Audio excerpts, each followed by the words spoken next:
من بنى لله مسجدا بنى الله له بيتا في الجنة أو كما قال صلى الله عليه وسلم. وفي عظيم من سلسله مدد كل يوم مدد تعبين مدد فبالله بلا أفكار تشفي مدد كل يوم محمد تشفي.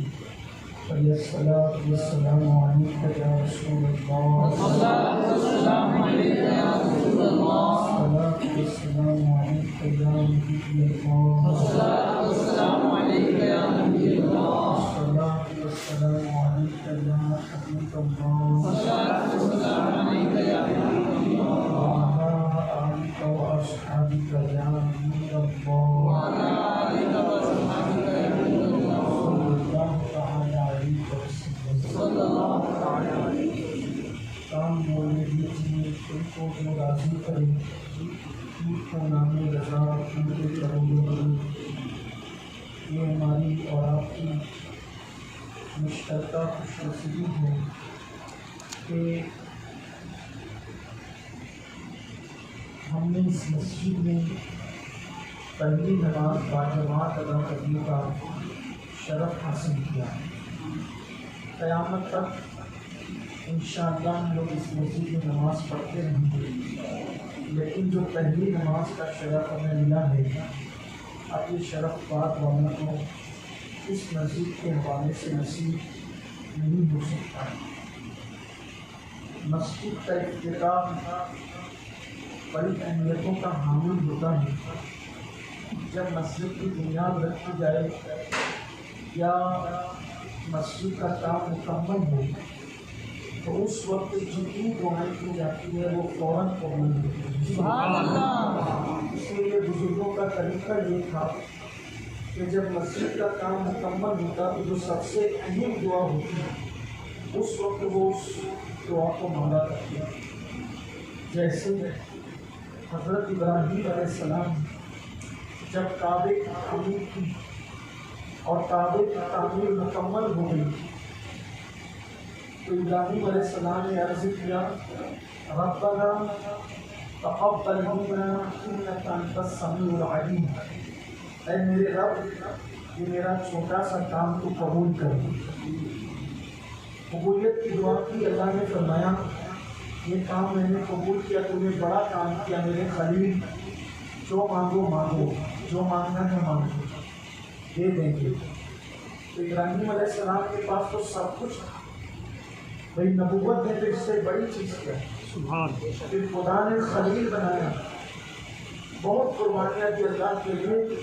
ہاں سب اب مانگنا تھا اس سے بڑی چیز جو نعمت کی دولت کی بہت تھی. ابراہیم علیہ السلام مالدار ہو، اگر فقیر بھیک مانگنے کو یہ گھر پہ آتا ہے تو پورا جنگل گھر بھر کے بکریاں دے دیتے تھے بھیک نہیں. بہت دولت کی، خدا نے دولت بہت دی تھی.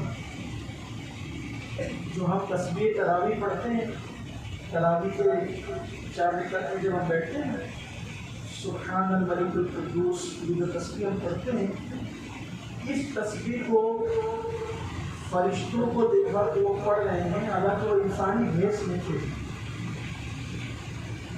دیکھیں ان کی خیرات اور صدقات دینے کا انداز کیا تھا. بات کی کل آئیے تو عرض کر رہا ہوں. ایک دن فرشتوں نے کہا ابراہیم تو تمہیں خلیل بنایا، بات کیا ہے؟ تو کہا کہ میں بتاؤں اس سے بہتر ہے کہ تم خود ہی جا کر دیکھو. کیونکہ خلیل کہتے ہیں جو سب سے پکا دوست ہو. دوستوں کی کئی قسمیں ہوتی ہیں. ایک ہوتا ہے دوست اور ایک ہوتا ہے پکا دوست، اور اس کے اوپر کا درجہ ہے حبیب. ابراہیم کو خلیل بنایا، ہمارے آقا کو حبیب بنایا. تو لیکن فرشتوں نے پوچھا کہ خلیل بنایا وجہ کیا ہے؟ کہا تم ہی جا کے دیکھو. فرشتے انسانی لباس میں ہیں، پھٹے پرانے کپڑے پر، اور سبحان الملک القدوس سبحان الملک القدوس پڑھنے لگے. ابراہیم علیہ السلام کے کان میں آواز آئی تو کہا کہ میرے یار کا نام اتنے خوبصورت انداز میں لیتے ہو، ذرا ایک مرتبہ اور پڑھیں اس کو. تو وہ چونکہ فقیروں کے بھیس میں تھے انہوں نے کہا کہ ابراہیم اگر ایک بار ہم نے اپنی مرضی سے پڑھا، اب دوبارہ تمہارے لیے پڑھیں گے تمہاری مرضی سے تو کیا دو گے؟ ابراہیم علیہ السلام نے فرمایا میری جتنی بکریاں ہیں، جتنی بھیڑیں ہیں، جتنے جانور ہیں، سب دے دو۔ سبحان اللہ۔ انہوں نے پڑھا اور لے لیا۔ پھر کہا کہ تسکین نہیں ہوئی، ذرا یاد کرا ایک بار پھر لو، پھر پڑھو گے۔ اب دوبارہ پڑھیں گے تو کیا دو گے؟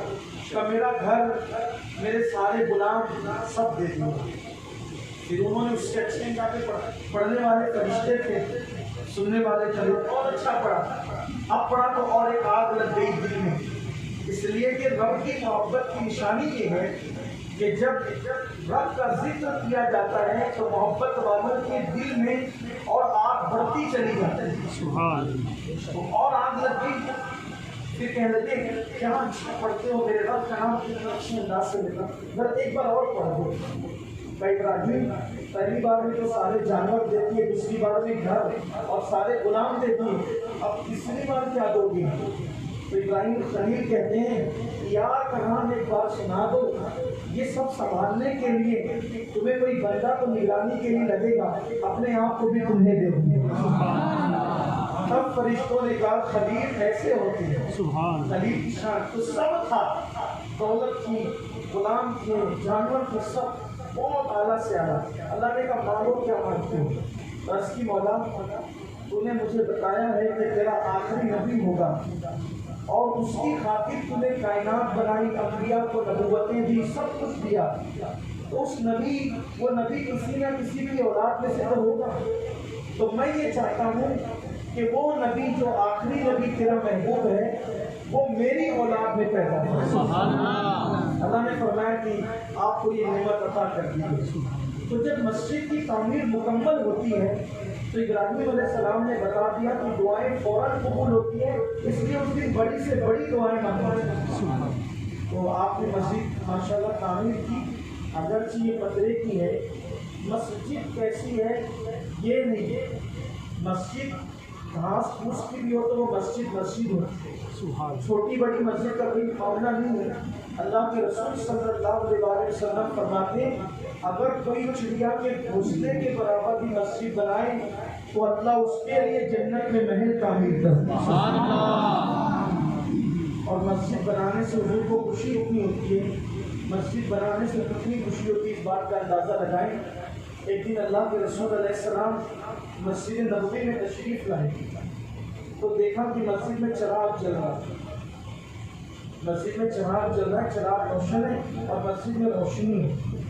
آقا علیہ السلام نے فرمایا یہ کام اس نے کیا کہ میری مسجد میں چراغ جلا کے مسجد کا اندھیرا دور کر دیا اور روشنی پیدا کر دی۔ تو صحابہ نے اس کی یا رسول اللہ وہ فلاں فلاں جو صحابی ہیں وہ ہیں، انہوں نے مسجد میں چراغ روشن کیا۔ آقا اتنا خوش ہوئے، فرمایا اس کے کام سے مجھے اتنی خوشی ہوئی ہے کہ اگر میرے گھر میں کوئی بیٹی کنواری ہوتی تو میں اپنی بیٹی کا نکاح اس شخص کے ساتھ کر دیتا جس نے مسجد میں چراغ جلا کے مسجد کا اندھیرا دور کیا۔ شارحین حدیث فرماتے ہیں انتہائی خوشی کی بات ہے، یعنی جب حضور علیہ السلام بہت خوش ہوئے، جب انسان بہت خوش ہوتا ہے نا تو کہتا ہے کہ بھئی یہ بندہ اتنا اچھا ہے کہ اگر میں میری بیٹی ہوتی تو میں اپنی شادی کر دے، میری بیٹی کی شادی کر دیتا اس کے ساتھ۔ تو یہ انتہائی خوشی کے موقع پہ بات کہی جاتی تھی عرب میں کہ اگر بیٹی ہوتی میں اپنی بیٹی کا نکاح فلاں کے ساتھ کر دیتا جس نے یہ کام انجام دیا ہے۔ اب آپ بتائیں جو صرف مسجد میں چراغ جلا دیں حضور اس سے اتنا خوش ہوتے ہیں، تو جو لوگ مسجدیں بنواتے ہوں گے حضور ان سے کتنا خوش ہوتے ہیں۔ اور پھر جو لوگ مسجدوں کو سجدوں سے آباد کرتے ہوں گے اللہ کے رسول صلی اللہ علیہ وسلم ان سے کتنا خوش ہوتے ہوں گے۔ مگر یاد رکھیے کہ مسجد ہم جذبات میں بنا تو لیتے ہیں لیکن سب سے بڑا المیہ یہ ہے کہ مسجدیں بننے کے بعد بھی مسجدیں ویسی آباد نہیں رہتی جیسا کہ آباد رکھنے کا حق ہے۔ جمعہ میں مسجدیں بھری رہتی ہے، عیدین میں مسجدیں بھری رہتی ہیں، لیکن فجر میں مسجدیں خالی ہے، ظہر میں مسجدیں خالی ہے، عصر میں مسجدیں خالی ہے۔ لاک ڈاؤن سے ہم نے جہاں بہت کچھ سیکھنا چاہیے تھا، ایک چیز ہمیں یہ بھی سیکھنا چاہیے تھا کہ جس چیز کی ناقدری کی جاتی ہے اللہ اس نعمت کو چھین لیتا ہے۔ مسلمانوں نے نماز کی ناقدری کی تو ایک دن ایسا بھی آیا کہ لوگ نماز پڑھنے کو ترسے مگر انہیں نماز پڑھنے کا موقع نہیں ملا۔ مسلمانوں کو نماز کی دعوت دیتے تھے تو مسلمان کہتے تھے مولانا ٹائم نہیں ہے، ٹائم نہیں ہے، ٹائم نہیں ہے۔ لاک ڈاؤن میں تو آپ کے پاس کوئی کاروبار ہی نہیں تھا، لاک ڈاؤن میں تو آپ کے پاس کوئی اسکول اور کالج ہی کھلا ہوا نہیں تھا، پھر بھی آپ چاہ کر بھی جمعہ تک نہ پڑھ سکے، چاہ کر بھی جمعہ تک نہ پڑھ سکے، جبکہ فرصت تھی، ٹائم تھا، گھر میں بیٹھے تھے، آنا چاہتے تھے مگر آنے نہیں دیا گیا۔ قدرت نے بتا دیا مجھے محتاج نہیں سمجھنا، میری عبادت کے لیے ٹائم کی نہیں بلکہ میری توفیق کی ضرورت ہے، میرے عزت کی ضرورت ہے، میری اجازت کی ضرورت ہے۔ مسلمانوں کو اپنی آنکھیں کھول لینی چاہیے اور مسجدوں سے اب بھی پیار کرنا چاہیے۔ اللہ کے رسول علیہ السلام فرماتے ہیں جس کو مسجد میں آتا جاتا دیکھو اس کے ایمان کی گواہی دے دیا کرو، اس لیے کہ جن کے دل مسجدوں سے لگے ہوتے ہیں اللہ قیامت کے دن ان کو عرش کا سایہ عطا فرمائے گا۔ تو صرف جمعہ اور عیدین میں مسجد بھرنا یہ کوئی مسجد سے پیار نہیں، یہ کوئی مسجد کی خدمت نہیں۔ یاد رکھیے میرے آقا صلی اللہ علیہ وسلم کے غلاموں، مسجدوں کو آباد کرو، کیونکہ جب مسجد بنا لی جاتی ہے اور مسجد کو سجدوں سے آباد نہیں کیا جاتا، یہاں 10,000 کا نہیں بلکہ 10 لاکھ کا جھومر لگا دیں تو مسجد کو اتنی خوشی نہیں ہوتی۔ یہاں پنکھے آپ اعلیٰ کوالٹی کے لگا دیں، اعلیٰ سے اعلیٰ قسم کا رنگ اور روغن لگا دیں، مسجد کو خوشی اس سے نہیں ہوتی، اس لیے کہ مسجد کی اصل زینت، مسجد کی اصل سجاوٹ دیوار اور ٹائل سے نہیں ہے، مسجدوں کی اصل سجاوٹ سجدوں سے ہے۔ مسجدیں سجدوں سے آباد ہوتی ہیں، رنگ اور روغن سے آباد نہیں ہوتی۔ جب کچھ لوگ مسجدیں بستی میں بنا لیتے ہیں مگر اس کو آباد نہیں کرتے تو ہمارے بزرگوں نے فرمایا کہ رات کی تاریکی میں مسجد اللہ کی بارگاہ میں عرض کرتی اللہ جس نے مجھے ویران کر دیا تو ان کے گھروں کو ویران کر دے اور ان کو تباہ و برباد کر دے۔ آپ اندازہ کریں مسجد کا پڑوس میں بننا یہ نعمت بھی ہے اور یہ آزمائش بھی ہے اللہ کی، تاکہ ہم پڑوس کا کتنا حق ادا کرتے ہیں۔ مسجد کا حق یہ ہے کہ اس میں نماز پڑھی جائے، سجدوں سے آباد کیا جائے۔ حضور علیہ السلام کو مسجد سے پیار کتنا تھا، آقا علیہ السلام جب سفر شروع کرتے تھے تو مسجد سے سفر شروع کرتے تھے اور جب سفر سے واپس آتے تھے تو اپنے گھر نہیں جاتے تھے، پہلے اللہ کے گھر میں آ کر 2 رکعت نماز ادا کرتے تھے، اس کے بعد گھر تشریف لے جاتے تھے۔ یعنی حضور علیہ السلام کا سفر مسجد سے شروع ہوتا اور مسجد پر ختم ہوتا۔ حضور کا کوئی سفر دیکھنے مسجد سے شروع ہوا ہے اور مسجد پر ختم ہوا ہے، حتیٰ کہ وہ سفر جو سفر کسی کو نصیب نہیں ہوا اسے ہم سفر معراج کہتے ہیں، اس کو بھی قرآن بیان کرتا ہے تو یوں ہی بیان کرتا ہے سبحان الذی اسریٰ بعبدہ لیلا من المسجد الحرام الی المسجد الاقصی، کہ پاک ہے وہ ذات جو لے گیا راتوں رات اپنے بندے خاص کو مسجد حرام سے مسجد اقصی تک۔ سبحان اللہ۔ حضور کا سفر ہر سفر مسجد سے شروع ہوا ہے اور مسجد پر ختم ہوا ہے، اور ہمارا سفر تو سفر ہے، نفل تو نفل ہے، ہم فرض بھی مسجد میں آ کر ادا کرنے کی کوشش نہیں کرتے۔ سوچو اس قوم کا حال کیا ہوگا جس قوم نے مسجدوں سے اپنا رشتہ توڑ دیا، اپنا رشتہ کمزور کر دیا۔ اللہ سے ہمارا رشتہ ہے یا نہیں ہے، اگر یہ معلوم کرنا ہو، اپنی گفتگو ختم کر رہا ہوں، مجھے ٹائم مختصر ملا ہے اور چونکہ ہم کوئی تقریر کے لیے صورت آج نہیں آئے، دوسرے کام کے لیے آئے تھے مگر حکم ہوا تو حاضر ہو گئے، اس لیے میں آخری جملہ کہہ کر اپنی گفتگو ختم کر رہا ہوں۔ اللہ سے ہمارا تعلق ہے یا کمزور ہوا یا ٹوٹ گیا ہے، کیسے معلوم کریں؟ اللہ کو زمان و مکان سے پاک ہے، اللہ کو گھر سے پاک ہے، یہ تو نسبت تشریفی ہے کہ مسجد کو ہم اللہ کا گھر کہتے ہیں اور اللہ کا گھر ہے بھی، لیکن جیسے ہم اپنے گھروں میں مقید ہوتے ہیں ویسے اللہ مقید ہونے سے پاک ہے، لیکن ہے اللہ کا گھر، ہے اللہ کا گھر۔ مسجد کے پڑوس میں رہنے والوں، ہمارے صوفیہ نے فرمایا کہ جو جس کے پڑوس میں رہتا ہے وہ اس کا پڑوسی کہلاتا ہے، تو گویا کہ مسجد کے پڑوس میں رہنے والے گویا اللہ کے پڑوس میں رہتے ہیں، اس کی رحمتوں کے پڑوس میں رہتے ہیں، اگرچہ وہ گھر اور مکان اور زمان سے پاک ہے۔ تو اللہ سے رشتہ ہے یا کمزور ہوا یا ٹوٹ گیا کیسے معلوم کریں؟